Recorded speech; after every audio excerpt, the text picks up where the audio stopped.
all of a sudden Uh, it's just sort of like, yeah, you're gonna go spend 3 nights in a graveyard in the middle of Los Angeles with sounds Sarah amazing. Michelle Gellar. While you were doing Firefly, was it obviously you were naked?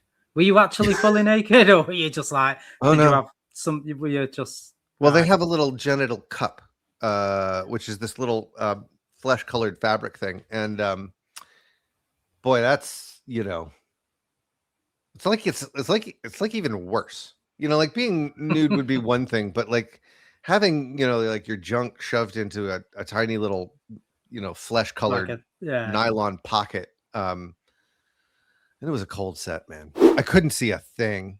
I was just absolutely blind. And gosh, there was this one point where I had to like I don't know, like jump onto a trampoline that and then use that to jump over like one of those sarcophaguses and sort of land. And then I got to grab Sarah Michelle by the lapels, and I got to like I'm gonna go in and bite her, and I couldn't see anything, and I just Next go. Legend. 1, 2, 3, go. Hi, welcome to the Comic Con Community Podcast. My name's Will, and today with me I've got Jonathan Woodward, star of Buffy, Angel, Firefly, and many other shows. Welcome, Jonathan. Hey, how's it going? Well, Very good, thank you. How are you today? excellent. It's a little bit gray here in Maine. It's a little bit rainy, but I'm a That's happy never fella. good. That's the main thing. That's the main thing. It's actually sunny here today for a change, so There's a little reversal for you. yes, it certainly makes a change. So we'll jump straight into the questions. Obviously, we've got a lot to get through, and time is of the essence. So you've been in many TV shows. As far as the Whedonverse was concerned, your first one was Buffy, which was the Conversations with Dead People, I believe.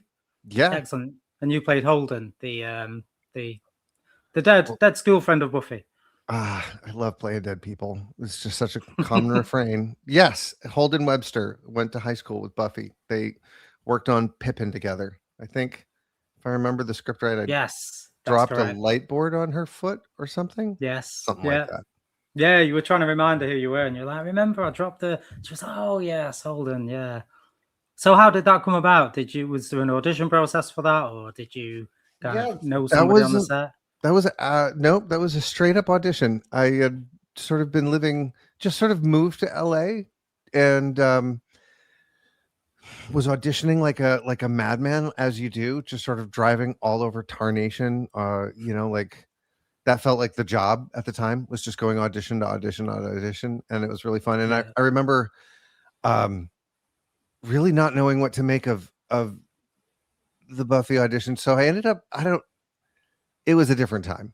All right. So the fact of like some sort of like hipster cowboy hat that I happened to have been wearing at the time, I could not tell you why I decided that would be a good choice, but it ended up being the case. And I actually think it, I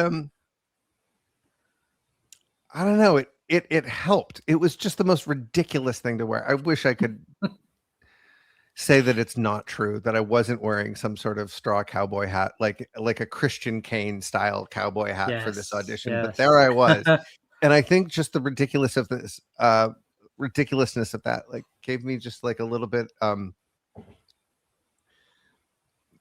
just a little bit extra, like, oh well, what the fuck, I'm just gonna go for this audition and just have some fun, which is, like you see videos of actors talking about that sort of thing all the time, just this like little sort of thing where you give up trying to care about the outcome, and you just have fun at an audition, and that's when they start to work out. And that one is exactly that. It was just fun.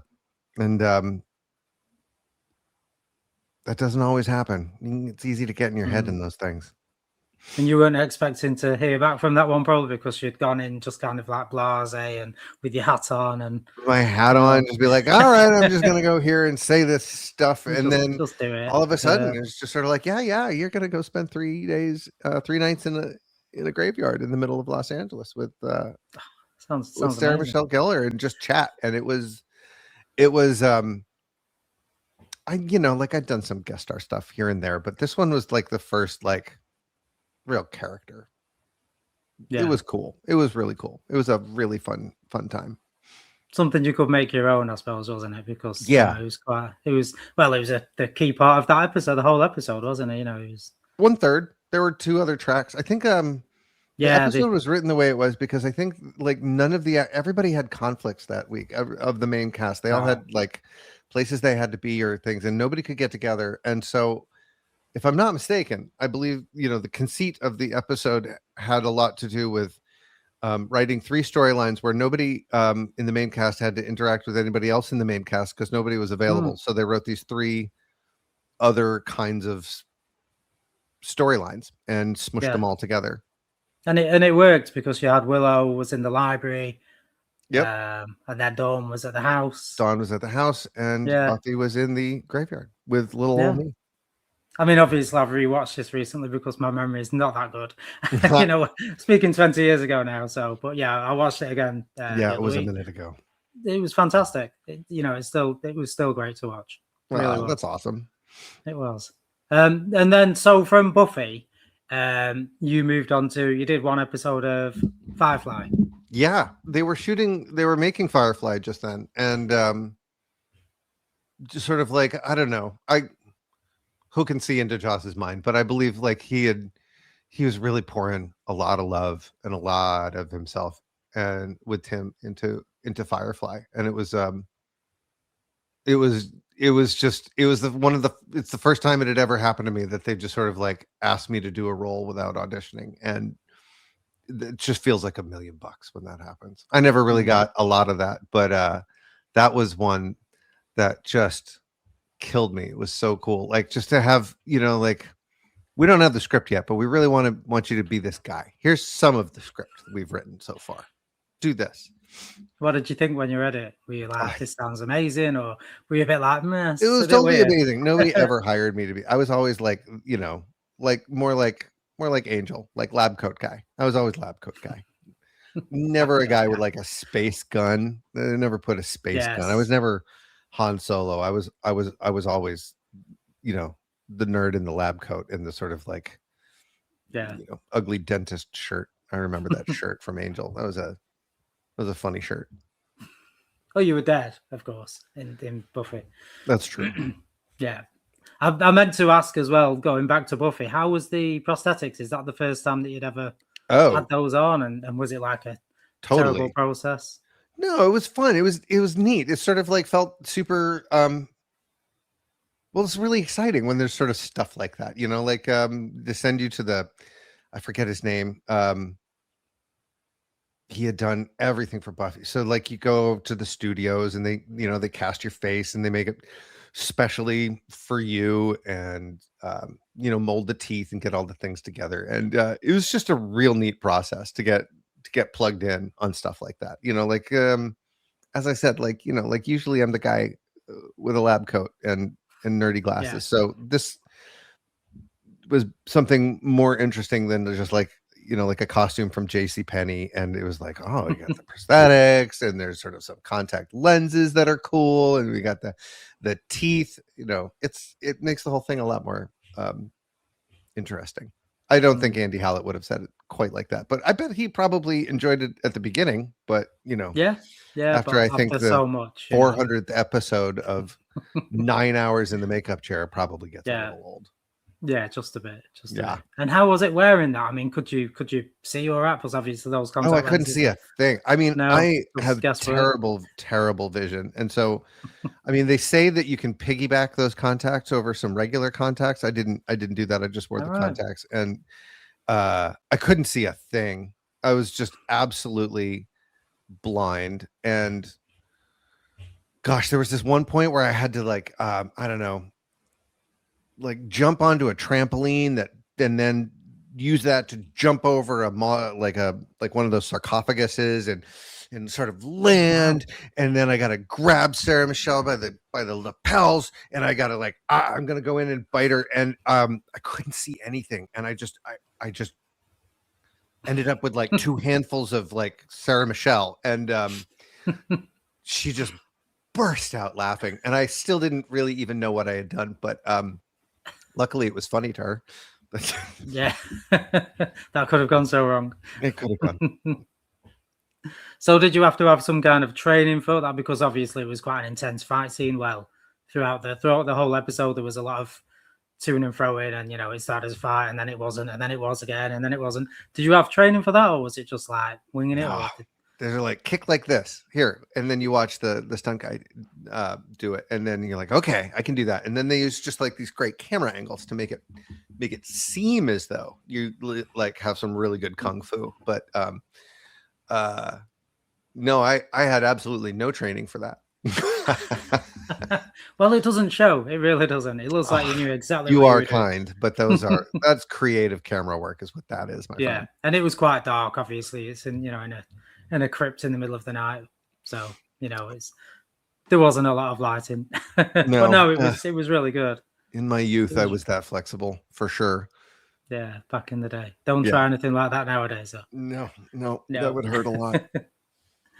So back to Firefly. We're jumping all over the place here, but back to Firefly. The episode you did, it was quite an emotional one compared to some of the others. Was it fun to do? Was it a great thing to be involved with? It was an amazing thing to be involved with. I was a little intimidated, actually. I mean, it was okay. So it was an incredibly tight cast. They just absolutely all adored each other. You could tell, and that was kind of intimidating. And then it was sort of like it was, the show was canceled in the middle of that shoot, and oh, really? Was it that? Yeah, in the middle of really, and it was just like. It was incredibly sad, but also like I also remember that Nathan was still just a tremendously like jovial and cheerful and playful and funny sort of presence, and he and Alan just sort of like really set such a great tone for the set. Like everybody was still having fun, but it was still like going to Thanksgiving, and like somebody's grandmother dies in the middle of the thing, and it was just so. I remember just standing with Jewel when we were shooting the scene where we're all over the catwalks with the gun and the stuff, and God, it was such a sad thing for and I sort of felt like I was in the middle of a very private moment with them because it was just a temporary thing for me, but it's what they've been doing for the past. I mean, they were so in it and so committed and so in love with what was going on, and I felt just a little bit like I didn't like being right in the middle of all of that when it was happening. Yeah, it felt bad. I remember even like standing outside with Tim, my near, and just sort of being like, I didn't know what to say. I was like, it's just such a shame. And he was like, yeah. It's like, all right, well, I don't know, man. I'm sorry. What'd you say? What do you say? Isn't it? What do you say? I mean, luckily, judging on what the rest of the cast got up to, they still had great careers. Firefly wasn't the end of it for them. No. They've all moved on to different things, which is good. All of them. Yeah. Which is good. Every single one. Yeah. I was just watching a few episodes of Suits recently. Right. That Gina Torres, man, she is classy. She is a just class actor. It's amazing to watch all of them. It's a treat. Yeah. So while you were doing Firefly, was it obviously you were naked? Were you actually fully naked, or were you just like? Oh no. You have were you just? Well, they have a little genital cup, which is this little flesh-colored fabric thing, and boy, that's it's like even worse. Like being nude would be one thing, but like having like your junk shoved into a tiny little flesh-colored nylon pocket. And it was a cold set, man.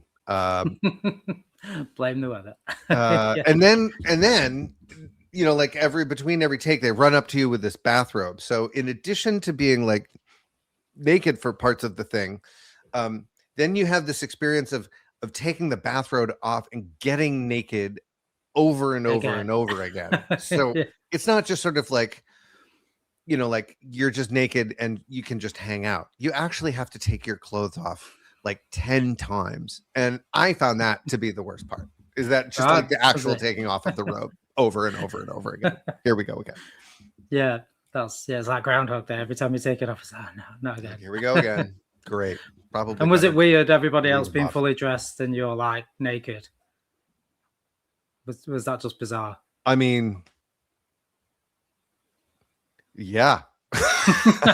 Yeah, I suppose it would be. mean, yeah. you know, like what was it? Who was in the room? It was Sean and Gina and Nathan in that scene. And I don't really remember the vibe of that particular scene because I was busy being naked pretty much the whole time. And so I don't know how weird it was for them, but it was definitely like, well, here we are.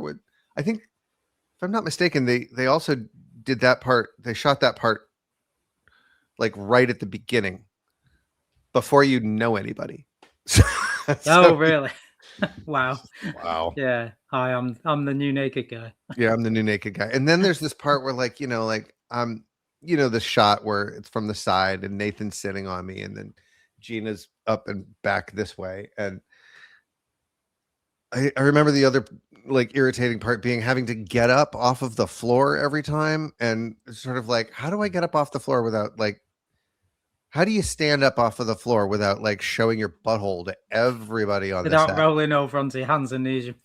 Just like, but you know, like that is part of the indignity of being, you know, on TV. That's the trade-off. If you're going to be on TV, sometimes you got to, you know, show your butthole to the entire cast and crew. That's at least it was only the cast and crew and not like the entire world. You know, they didn't film the that bit. Not that you know of, anyway.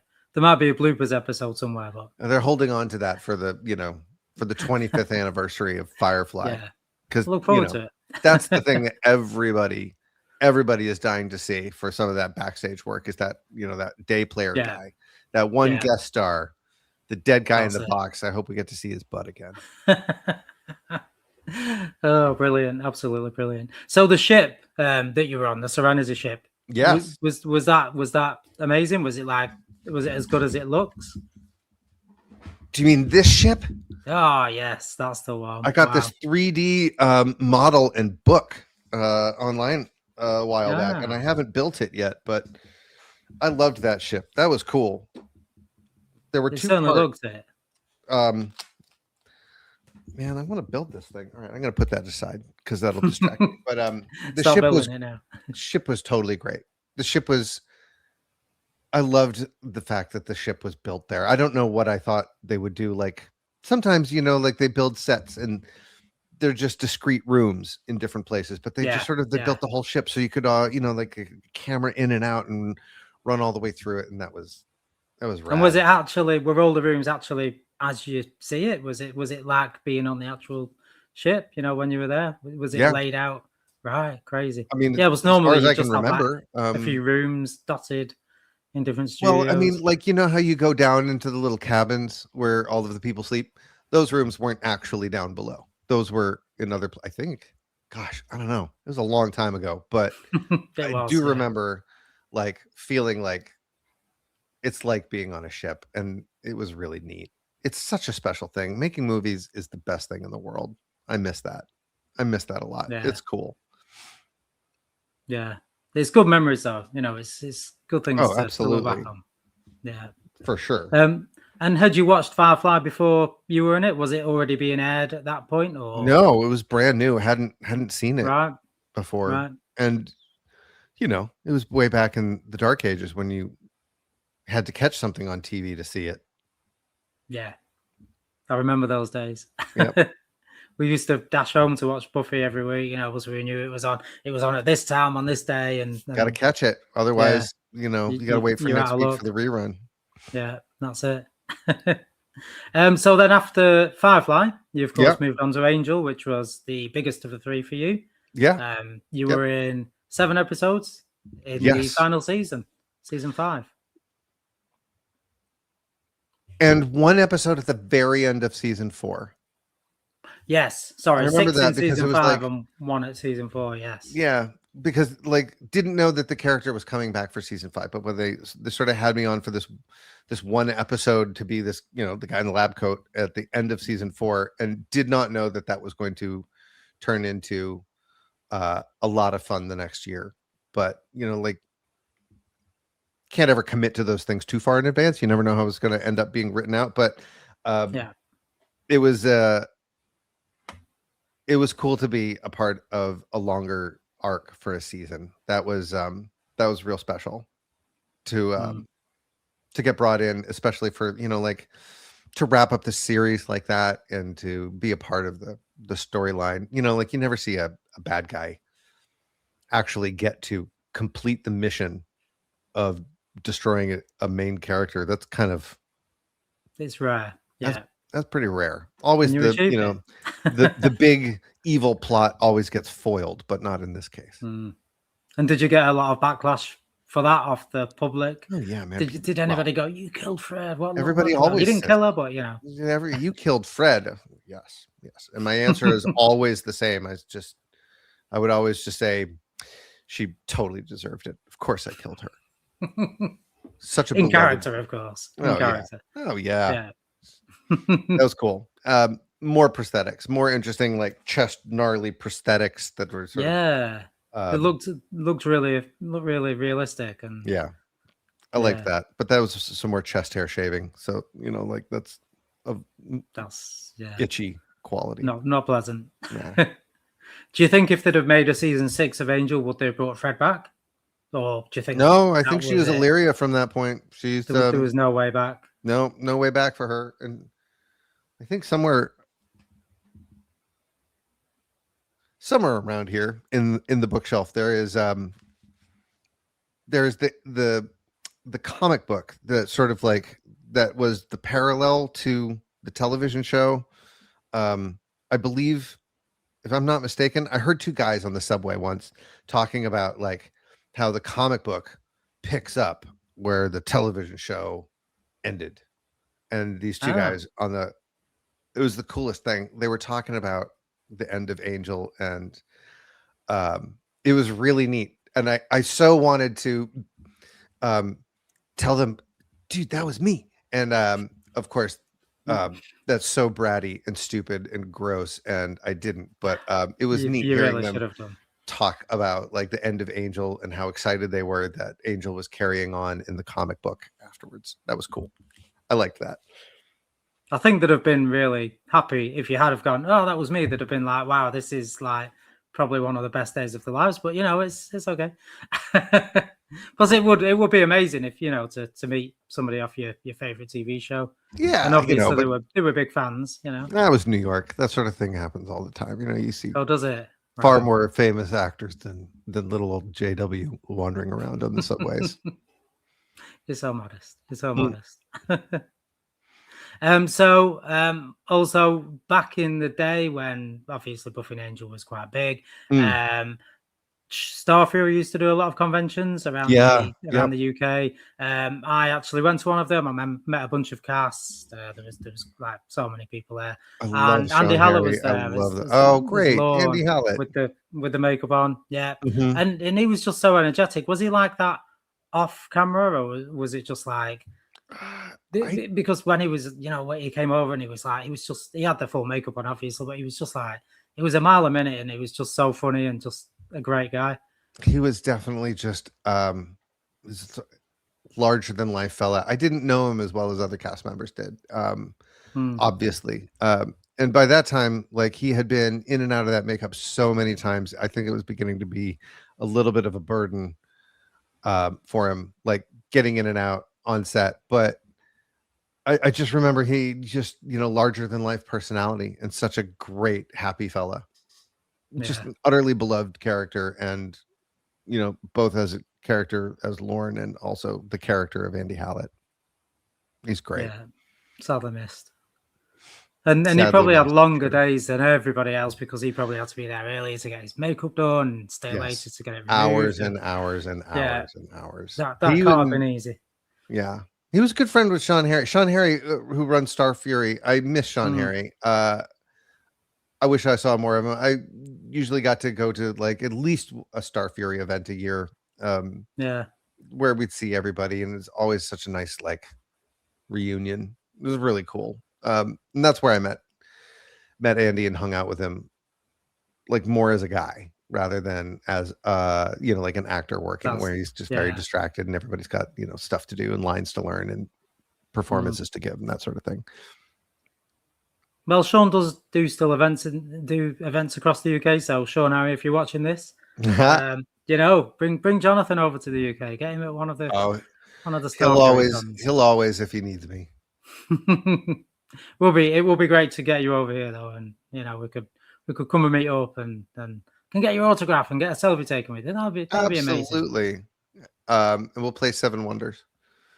Yes, we'll play Seven Wonders. There you go. So we'll talk about board games as well, because obviously that's one of your things. But I did notice at the beginning on the first episode of Angel that you did when you first met Fred, you said you were you would into R&D, and then you said it's a bit like D&D. Is D&D something you get involved with, or was that? Oh, I was when I was a kid. I don't.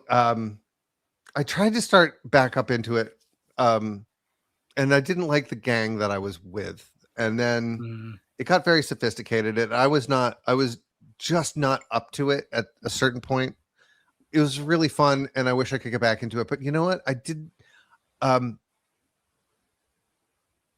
I thought it was interesting that we're supposed to sit around and act out our characters around the table. And I was like, no, man, that's work. I want to just sort of, I was too cerebral for it. Yeah. I want to play the game, but I don't need to like be an actor with it.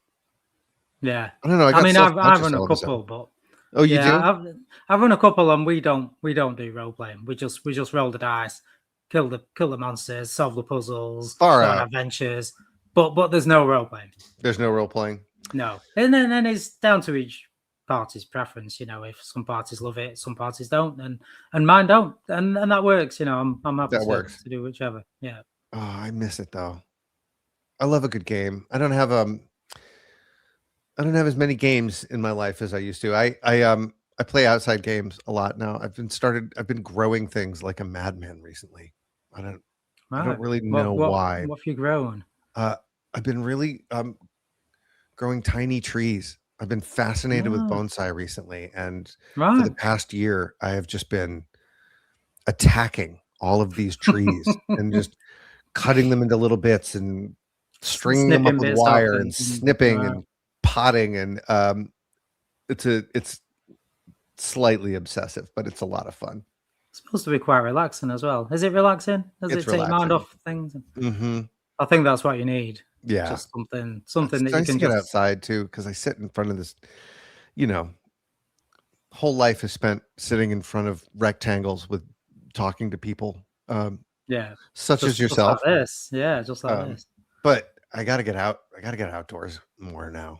I never really used to need to, but God, I gotta get outside, get fresh air more often. Yeah, now the weather's picking up ever so slightly, so just a tiny bit. Yeah. Well, it is here anyway. Maybe not there. Yeah. So you don't do acting anymore. You've moved on to, you're now a podcast producer. I am. I went back to school. Let's see, back in 2018, I went back to school to get a master's in journalism.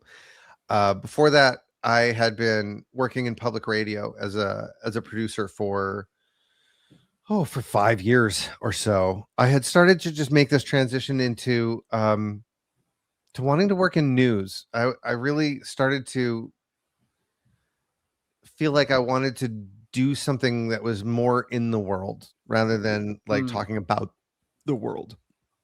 It's and I wasn't working enough. I wanted to be doing something every day. That was the thing that I wanted to do. And the thing that I was doing every day was trying to keep from going crazy and waiting between jobs. And they were just like, what do you do? I had so many hobbies. I was building stuff, sewing things. I had I was making men's wallets. I had a string of like making women's handbags. I was designing furniture. I was just doing all sorts of weird shit. And I wanted to do something that was happening.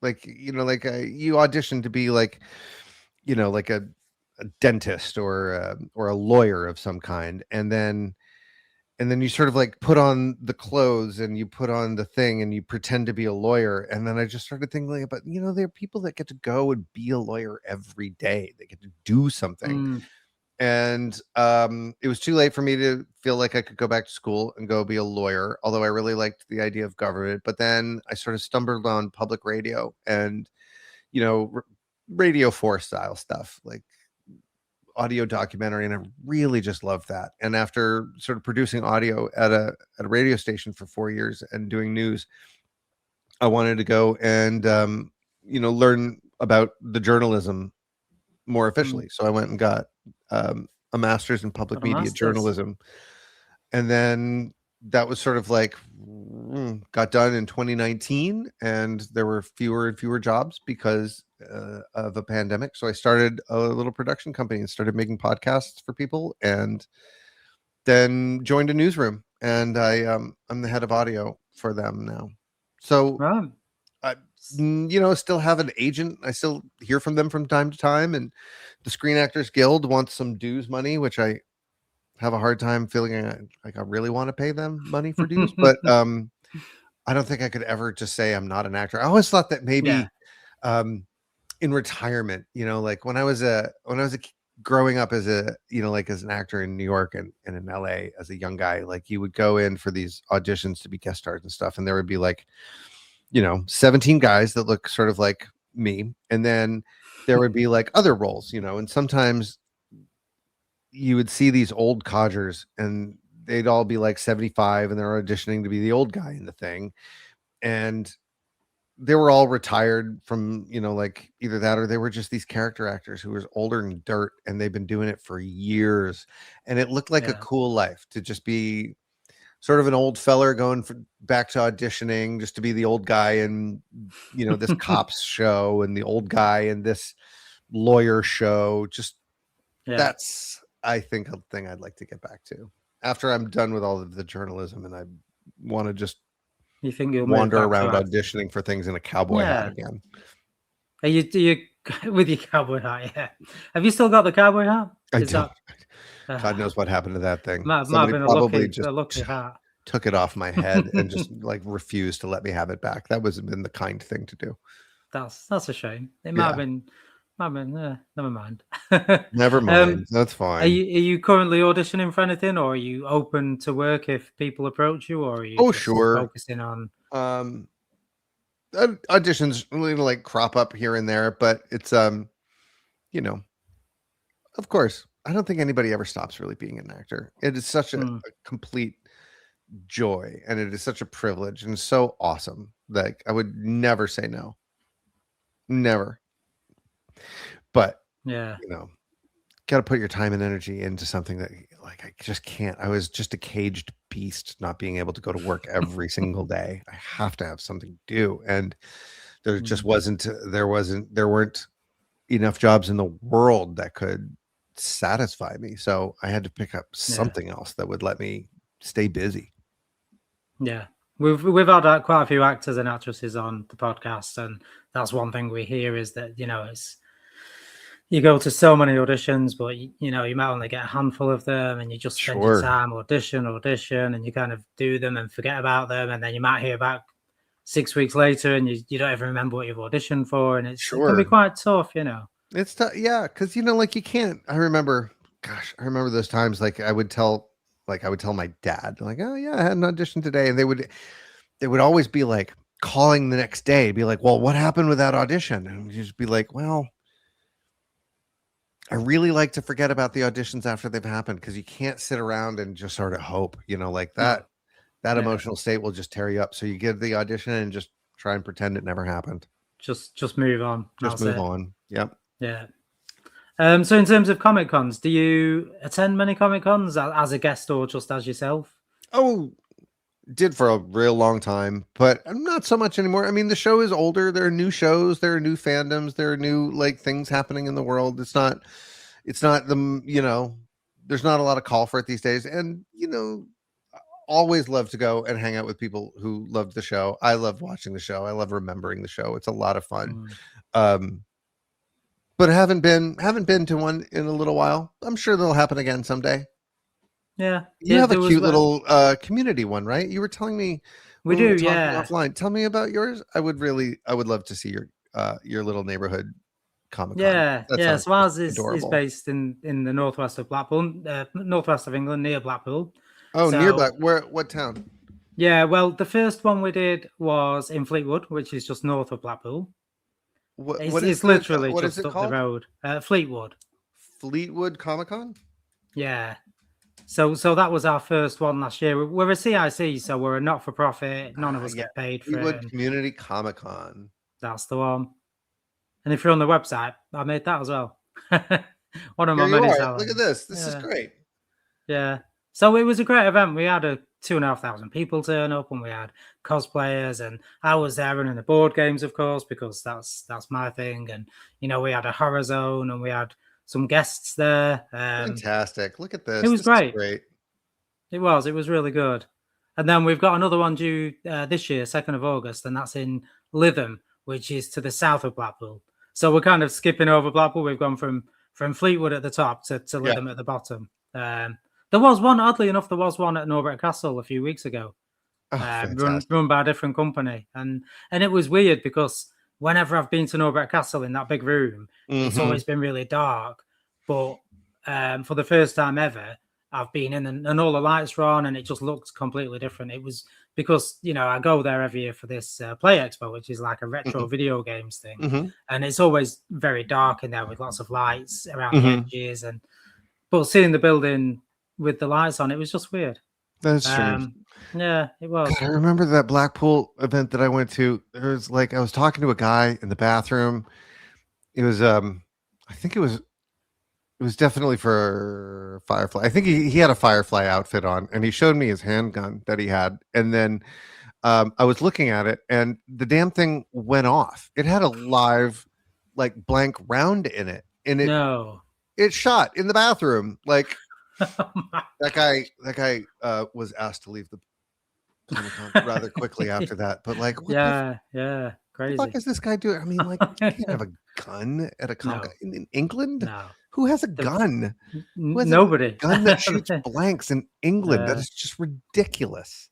There's a thing now if you're cosplaying with any kind of fake weapon. I think you need an orange base on it or something to show it's like a prop or right. I'm not really into cosplaying. I mean, I do a cosplay podcast once a month with a bunch of our local cosplayers, and I have a lot of cosplayers on, but I don't actually do it myself. However, I did dress up as Robin off Batman and Robin back in February to do a half marathon. Far out. And that was to like awareness for the Comic-Con. We had the website on the back, and there was a bit of advertising. So that's great. But generally, yeah, it was a great costume. I'll put a picture of that up on here so you can see. Yes, please. It was great. Have you ever had anybody cosplaying as Knox or as any of your characters? Have you ever met anybody at a convention that's been dressed in, or Tracy maybe? I don't think so. No naked guys turning up. No. With little, I would have a lot of respect for that. There. But no, I think the ones that I remember, the closest is like from my episode was Jane's hat. Jane's orange hat came out of my episode, and I always feel a little bit of like relationship to that hat. Yeah. Was that the crocheted one with the orange one with the pom-pom on the top? I know it wasn't my hat. It was Adam's hat, but like, man. Have you still got that then? No, I don't have a hat. I don't have that, but I always felt like you can spot it from a mile away. So if you're at one of the events and you're like, oh my gosh, there's that hat. That hat was my episode. That's so cool. So you can say, yeah, I was the naked guy in that episode. I was the naked guy next to that hat. Yes. Oh, that's one thing to be. Oh yeah, he was in the lab too. I remember. He said, "But gold." Yeah, there were a lot of people in that room while I got to be naked. There was quite a few. I think people came running in. Shows up at the end, of course, right? Yeah. Awkward. So, in terms of the podcast that you work on nowadays, have you got a favorite one that you work on? Oh, How many have you got on your gosh. list? Have you got a ton on there? Well, I run a network for a news organization, so there's 5 podcasts on there. I like them all. They all have different personalities. I've produced a couple in my life that I really, really enjoy. There's one called Much Love from West Texas, which was these 2 guys that I met in Texas one time. And, like he was a dude in a cowboy hat. He was just such a storyteller. He was like a raconteur of the highest order. And I was just sitting with that guy and talking to him in the hotel lobby. And I was like, have you ever thought about podcasting? He's like, yeah, I want to do a podcast. I want to do it. I want to do a podcast about lists. I want to rank things. I want to rank candy bars. I want to rank days of the week, rank anything. And so we made him a podcast, and it was awesome. I loved it. We did it for a year, and then we sort of folded up shop eventually, as you do with podcasts. But it's called Much Love from West Texas, and I think you can still find it out there in the internet somewhere. I think you can sort of find it on Spotify. Great show. If I do a find write-in campaign. Get that thing started back up again. That was a good one. You never know. You never know. It might just happen. And board games. We'll quickly squeeze board games in, but I know we're on a schedule. Are you a regular board gamer? I love a board game. I live in the middle of Maine, and I don't have enough people around me. There's never enough people, but I will always take a spin around a good board game. I think board games are great. I would love to invent a board game someday, but I like the weirder they get, the crazier they get, the more cards, the more like pieces and parts, and bring it. Like I just wish I could have. There's a board game club near me. I've just been back up to Maine after a long hiatus, rambling the world and building a house. Now I'm ready to get out there and go play games again. I have a box of board games, and I haven't been able to play them because I need more people to be in Maine and play board games with me. Yeah, sounds like you need to head to the club. I do. It's called the Woodford Club, and they play a lot of board games. And I am going to make a call today. That sounds like a plan. Sounds like a plan. I run a club on Thursdays, and we have about 30. I think we had 31 people last night. Far out. That's great. It's a decent club. Yeah, we do a bit of RPGs. We were running D&D last night, and there was somebody playing role player, which is like a kind of D&D campaign. And I think there was another D&D table, and there was 5 board gaming tables. And I want somebody to teach me Magic. I've never played that. I think that would be cool. My brother does that a lot. Carcassonne, the Seven Wonders. Yeah, all of that. It's so great. I like the resource games. The resource games are neat. Yeah, those work for me. Istanbul is a good one to look out for. Istanbul. Yeah. Okay. It's one that I've recently found. It's actually from 2014, but I recently found it at the Games Expo. Oh, that's cool. Birmingham. And I bought a used copy, and it sat on my shelf for like a year or so. I thought I should probably try it, and I tried it, and it was really good. So yeah, how many people do you need? I think minimum is 2, but when you play with 2, you have to add like the 3rd and 4th player tokens, just kind of course, move them around the board based on conditions. But it works well with 3. I think it plays up to 5. Send your assistants through the shops of Istanbul as you race to acquire rubies. Yes, great game. That looks great. But you don't actually have you have resources, but they're not physical resources. You've got a board, and basically you move the cube up the board for every resource you gain. So instead of having the cubes in your hand, you just have one cube, and you just move it, slide it up and down, and that signifies how many of a particular resource you've got. But it's a lot of fun. Buy a copy on eBay for, oh my gosh. Yeah, okay. There is a new one come out that's the big box version, and that includes the expansions, but the base game itself is definitely adequate. Istanbul big box board game. Oh, all right. That's on the list then. It's on your list. Thanks for that, Will. Excellent. No problem. And that just about brings us to the end of the episode, because I know you've got a schedule, and that's been absolutely fantastic. For joining us. I'm so glad you called. So it's so great to remember. Oh man, I miss the days. Yeah, Flying I'm over sorry to if I England brought to back all these memories and you're going to be no. sad now. Honestly, flying over to like England every year to just like hang out and see the people again, see the actors, see the, like all of the Star Fury family was such a close fandom. Yeah, And I loved that. It was such a family.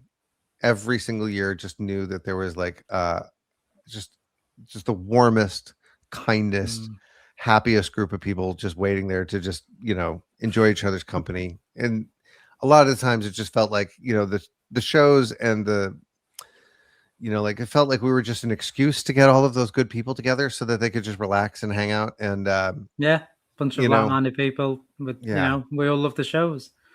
That's it. Yeah, it was good time. great days.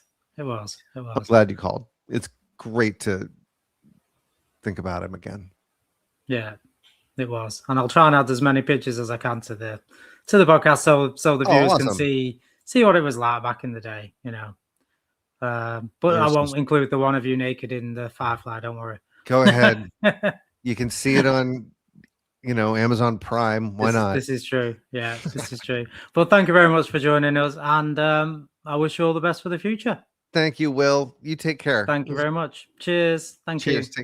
Thanks.